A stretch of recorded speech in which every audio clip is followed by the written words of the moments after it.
Good day everyone. This is the chapter 8, electronic related crimes.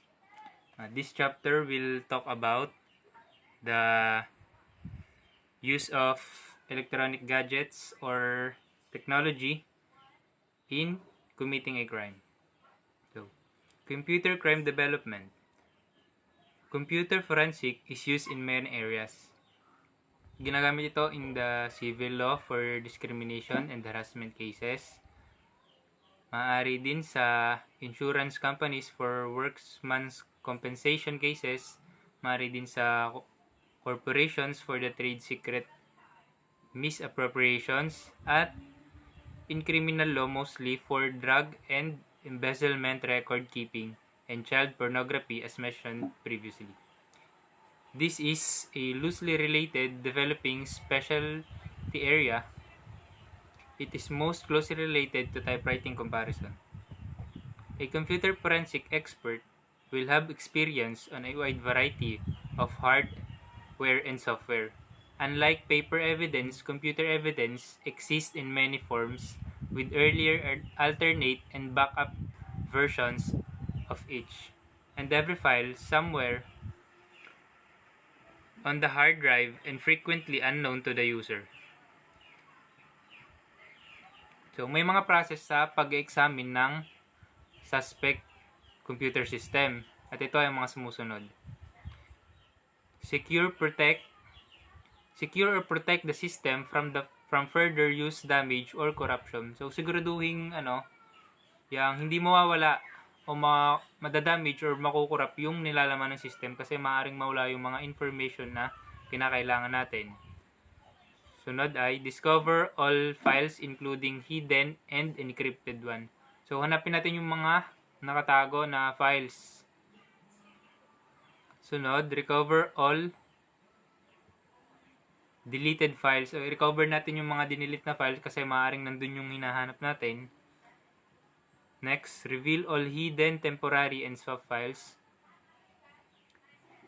Access all protected or encrypted files. Analyze all allocated or stuck spaces on a disk. Print out an over-analysis of the system, listing all files, and formulate an opinion of the system, layout, file, structure, and attempts to hide, delete, protect, or encrypt information. In 1996, the United States Department of Defense developed the Internet with the purpose of providing a connection between computers in different locations. The project was called ARPANET. So, yung project na yun na dinevelop nila, which is the Internet, ay tinawag nilang ARPANET. It is originated from a group of scientists and engineers funded by the Pentagon's Advanced Research Project Agency, or ARPA. The first successful link was established between computers housed at UCLA and East Stanford Research Institute. Then the sites of use USC Santa Barbara and the University of UTAH computers were added to the system. In 1972, the first electronic mail was sent. In 1980s, the network of interconnected grew with the establishment of the National Scientist Foundation Network or NSFNet. Also, regional networks were formed around the United States for the purpose of accessing NSFNet. In 1989, ARPANET has closed down and NSFNet, along with its regional networks, began to mushroom into a worldwide network known as the Internet. Internet. So, marami naman sa atin ang may alam sa word na Internet, gamit natin araw-araw sa pagpasok, pagtatrabaho. Pero sabi dito, it can be defined as a network of networks. A single network consists of two or more computers that are connected to share information. It connects thousands of these networks so all of the information can be exchanged worldwide. Modem. Connections are typically made through a modem. It is a device that allows computers to exchange and transmit information through telephone lines. So, ang connections ay nagmumula daw sa modem, ano. Sabi dito, it is a device that allows computers na makapagpalitan ng mga message na through internet. It takes digital information and passes it through a series of steps to convert it to analog signals or sound waves that can be passed over a telephone line. Local site. Once a computer is connected to the internet, it is called a local site. Yun, sabi, kapag connected ang computer sa internet, tinatawag itong local site. Remote sites. The computers communicating with the local site are called remote sites. So, yun ang sabi naman, ang computer which communicate with the local sites ay tinatawag na remote sites. Domains are the organizations that host the remote sites. Ito naman yung mga organization na nag-host sa remote sites. Photocopier, printer, and fax examination. With the emergence of digital technology, document examiners are confronted with a new array of machines capable of creating documents subject to the alteration or fraudulent use. Kasabay ng paglawig ng teknolohiya, meron tayong mga machines na naimbento na capable sa pag-examine at paggawa ng mga documents. In the cases of photocopiers, fax machines, and computer printers, an examiner may be called upon to identify the make and model and machine that may have been used in printing a document. So, ang examiner ang una or isa sa tatawagin sa pagdating sa pag-identify kung ano bang model at machine ang ginamit sa pag-printout ng document.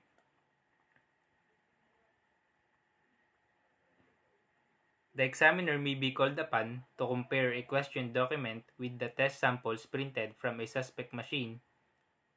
The examiner will have to generate approximately 10 samples through each to obtain a suspect representation of photocopier's characters. A side-by-side comparison is made between the questioned document and printed exemplars to compare markings produced by the machine. So, kailangan ng examiner na i-check at pagkumparahin ng maigi kung ano ba yung mga pinagkaiba ng mga pinrint out niyang samples kumpara doon sa sample printed na gamit ang suspect machine. Transitory defect marks originating from the random formation of debris of the glass platen, inner cover, or mechanical portion of a copier themselves produce images. These images often appear irregularly shaped and sometimes from distinctive pattern. Thus, they become points of comparison as the document examiner attempt to link the document suspect copier. So, kadalasang ang napapansin ng mga examiner sa pag nagkukumpara sila ng document is yung mga irregular shape, mga na nag-appear dun sa image, na nagli-link naman dun sa suspect copier. The gradual change, shape, or duplication of this mark may aid the examiner in dating the document. In analyzing computer printouts and faxes, examiners use the same approach for comparing the markings on a question document or exemplar document generated by the suspect machine. Question document examiner. In cases where the suspect machine is not available, the examiner may be called upon to analyze the document class, the characteristic in order to identify a make and model of the machine.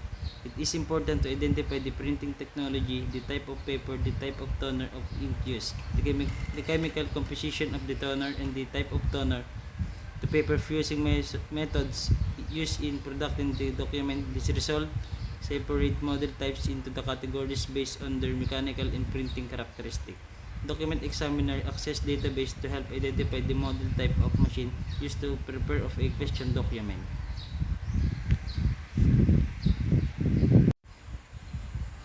High-tech crimes. Crimes are developed with the environments we live in. The use of computers and other high-technology equipment has paved way for the genesis of crime types. High-technology crime involves an attempt to pursue illegal activities through the use of advanced electronic media. High technology shall be defined as a form of sophisticated electronic devices, computer, cellular, telephone, and other digital communication that is in common use today. High-tech crimes. As we live today in a society that is modernized, we can see that technology is everywhere. It gave us convenience when we are doing things. Thus, it has so many advantages. But if there is an advantage, there is a disadvantage. Isa sa disadvantage nito ay ang mga pagbibigay daan sa mga bagong tipo ng krimen, at ito ang tinatawag nating high technology crime.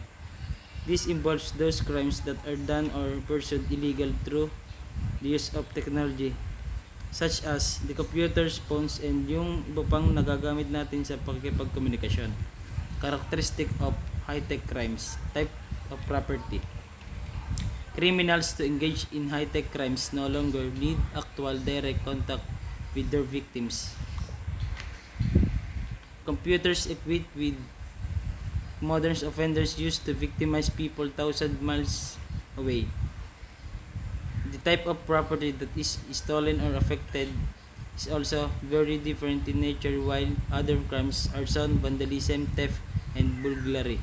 Victimized concrete targets. High-tech crimes involve less visible and tangible kinds of property such as information, data, and computer network. Type of property. We are using technology, di ba, kapag nakikipag-communicate tayo, even napakalayo ng ating kausap, nasa Mindanao man, nasa abroad man, still naabot at nakakausap nila. Same with these criminals, they don't need to have a direct contact with their victims kasi they can already reach them through media. The type of property that is stolen ay ang mga data, important information from the victims. The computer network, unlike the other crimes like vandalism and theft, which needs direct contact.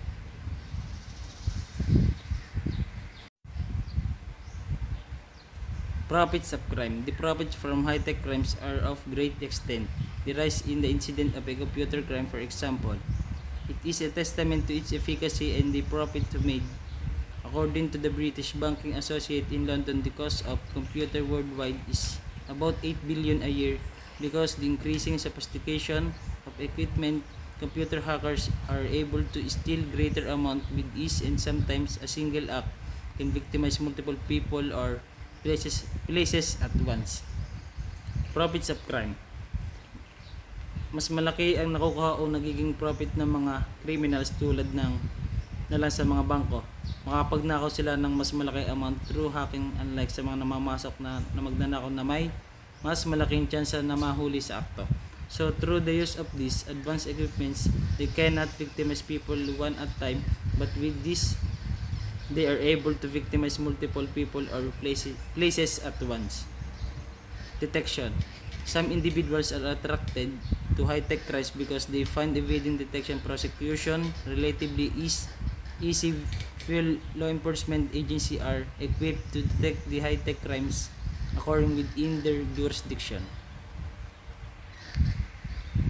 Degree of criminal complexity. Another important aspect of the high technology crimes involves nature of the crimes being committed. Every day, new crimes evolve and are refined by highly skilled computer users.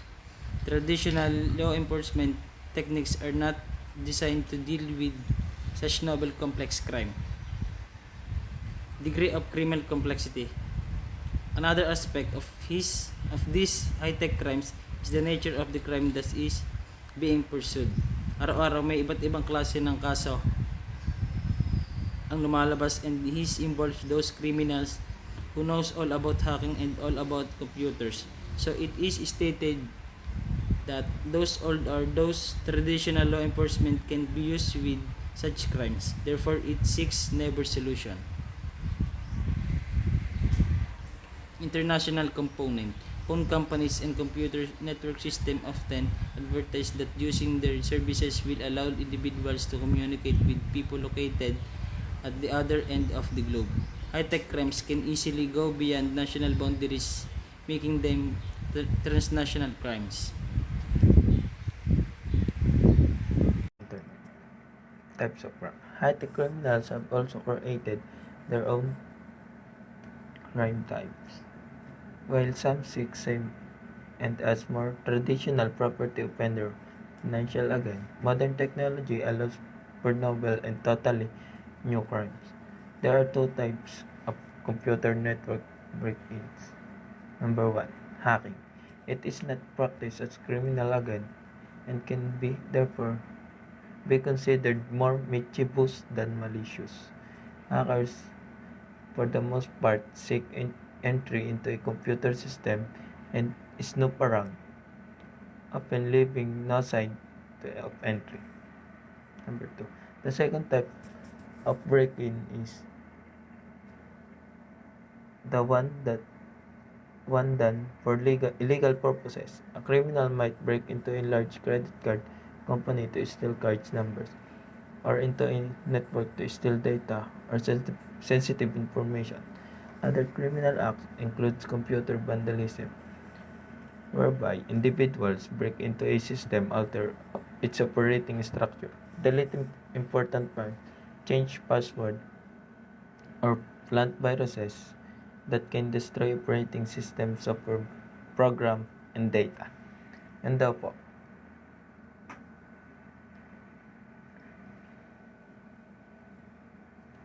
mischievous, causing of a trouble in a playful way, while malicious is intended to do harm. Kumbaga po ang malicious ay yung sinasadya. Tas to. Sa to po ay yung yung mga nangahak po ng mga account, nagtatanim po ng mga viruses. Tas industrial espionage. In an age where information can create power, it should not be surprising that competing industries are very curious to know what the others are doing. Cyberspace can be hired to break into a competitor's computer system and gather secret information, often leaving no trace to the instructions. This is why such powerful technology at their disposal that they are able to target computers and information that may be thousands of miles away, making the detection even more difficult. Yan daw po. Dito po sa industrial espionage, ginagamit po ito sa mga kumpanya. Yung para po sila ay makakuha po ng mga information sa ibang kumpanya, sa kanilang competitors. Software piracy. Approximately 7.5 billion works of American software is illegally copied and distributed annually worldwide, as estimated by the U.S. Software Publishers Association. Software piracy range from friends sharing and occasionally copying software is replicated and passed on as the original product, sometimes at a lower price. The duplication process is relatively simple, and once mastered, any software can be pirated and copies sold worldwide.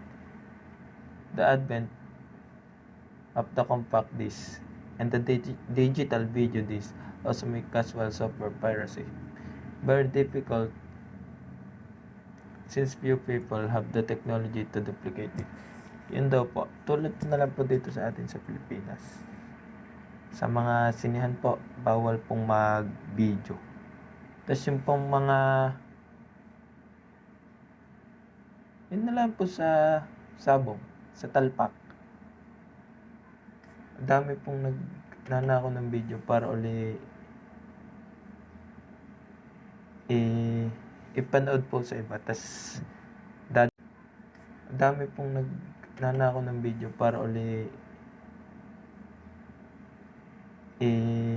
ipanood po sa iba. Tas dadayain po nila. Alam na po nila kung sinong panalo dun sa sabong po. Sa online sabong po. Characteristics of the high-tech criminal. While all the crimes are deviant acts, rely heavily on technology, there are still human offenders behind them.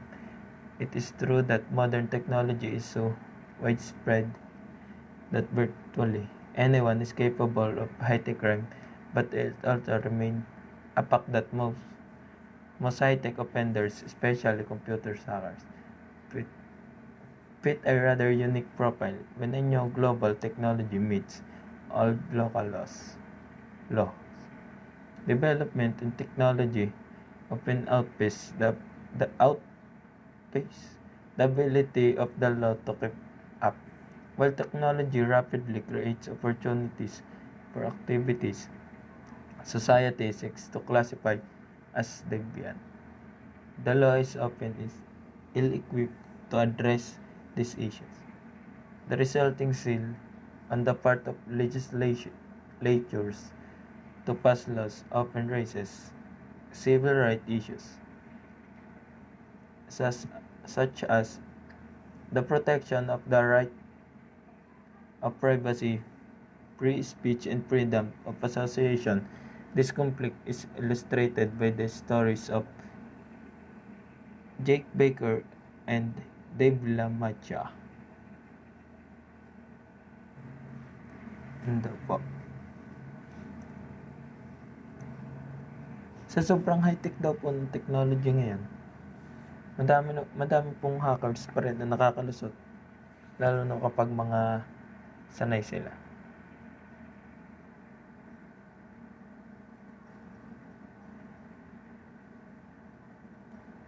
Pero ito pong mga law enforcement natin, nadedetect agad sila, kaya napoproteksyonan nila yung rights of privacy, yung pong kalayaan nila ng mga tao. Yun po at maraming salamat. Ingat po kayo. God bless.